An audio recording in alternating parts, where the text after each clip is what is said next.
Baik, selamat pagi anak-anak. Selamat berjumpa kita kembali pada hari ini pada pelajaran kimia. Sebelum kita mulai pelajaran kita, alangkah baiknya kita mulai dengan berdoa. Mari kita berdoa dalam nama Bapa dan Putra dan Roh Kudus. Amin. Ya Tuhan, pada pagi hari ini kami memulai pelajaran kami, kiranya Engkau memberkati kami dan melindungi kami selalu.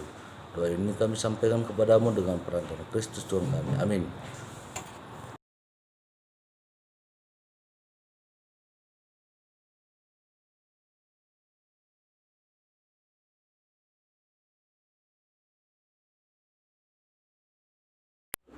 Diketahui entalpi pembentukan H2O liquid sama dengan negatif 258 kJ per mol. CO2 gas sama dengan negatif 393 kJ per mol. Dan C2H2 gas positif 227 kJ per mol.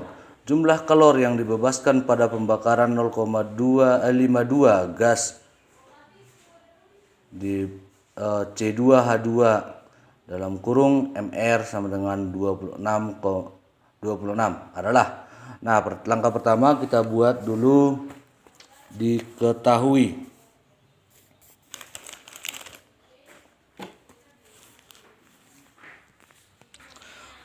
Nah, diketahui yang pertama, delta H pembentukan H2O liquid negatif 258 kJ per mol. Ini ya kan, nah ini.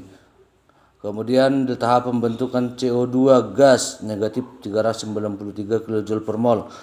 Delta H pembentukan C2H2 gas positif 227 kJ per mol.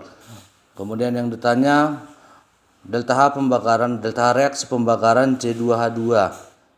Nah, langkah pertama kita cari dulu jumlah mol daripada C2H2. C2H2 sama dengan massa per mR. Massanya tadi diketahui adalah 0,52 gram per 26 sama dengan 0,02 mol. Nah, selanjutnya kita buat reaksi dari pembakaran C2H2. C2H2 gas tambah O2. Pembakaran selalu dibarengi dengan gas oksigen menjadi CO2 gas tambah H2O liquid. Nah, kemudian reaksi ini kita setarakan C2H2 gas tambah selanjutnya sebelum reaksi atau pada pereaksi ini jumlah C di sini ada 2. Kemudian di sini masih 1. Maka kita buat kali 2 di koefisiennya. Ini kali 2 di koefisiennya. Kemudian jumlah atom H di sini 2. Jumlah atom H di sebelah kanan atau produk juga sudah 2 atau sama ya. Kemudian jumlah oksigen di sini 2. Di sebelah kanan itu sudah menjadi ini, perhatikan 2 kali 2 sudah 4, tambahin 1 5. Sebelah kanan itu 5, di sini masih 2. Maka kita tambahilah koefisiennya 5 per 2 kali 2 kan 5. Nah, sudah setara. Setelah setara, kita lanjutkan berikutnya. Jadi yang sebelah sini disebut dengan pereaksi, ini menjadi produk ya. Delta H reaksi sama dengan delta H produk dikurang delta H pembentukan pereaksi.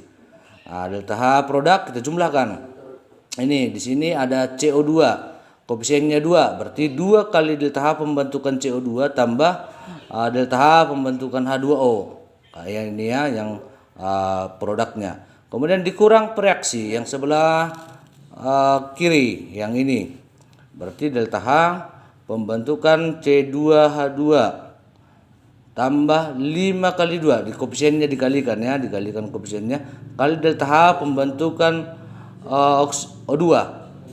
Nah, seperti itu. Kita lihat data berapa delta H pembentukan CO2.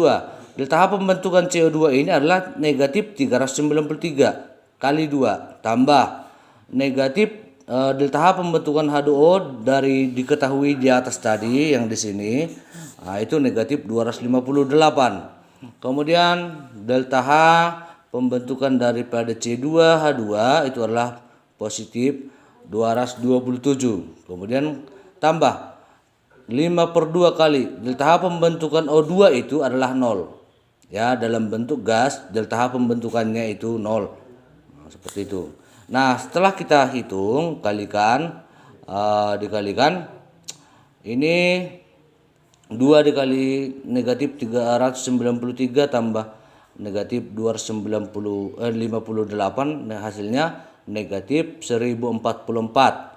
Kemudian ini karena ini kan positif, kemudian di sini ada kurang, maka di sini kurang kita buat kurang 227. Kita kurangkan negatif 1044 kurang 227 itu hasilnya negatif 1271 kilojoule per mol. Ini pada 1 mol ya, pada 1 mol. Kenapa pada 1 mol? Karena koefisien reaksi tadi di sini 1. Ini berarti pada 1 mol. Jika untuk 0,02 mol, setelah kita hitung tadi di atas ini 0,02 mol berarti 0,02 mol dikali negatif 1271 kJ per mol. Hasilnya adalah negatif 25,42 kJ. Nah, di soal sudah ada dikatakan dibebaskan. Nah, dibebaskan itu berarti merupakan reaksi eksoterm. Ya, merupakan reaksi eksoterm. Berarti delta H-nya itu bertanda negatif. Karena delta H-nya bertanda negatif, sudah dianggap ada negatif pada jawaban. Dibuatlah jawaban itu tidak ditulis lagi tanda negatif, maka jawabannya 25,42 kilojoule. Jadi jawabannya A. Sekian, terima kasih.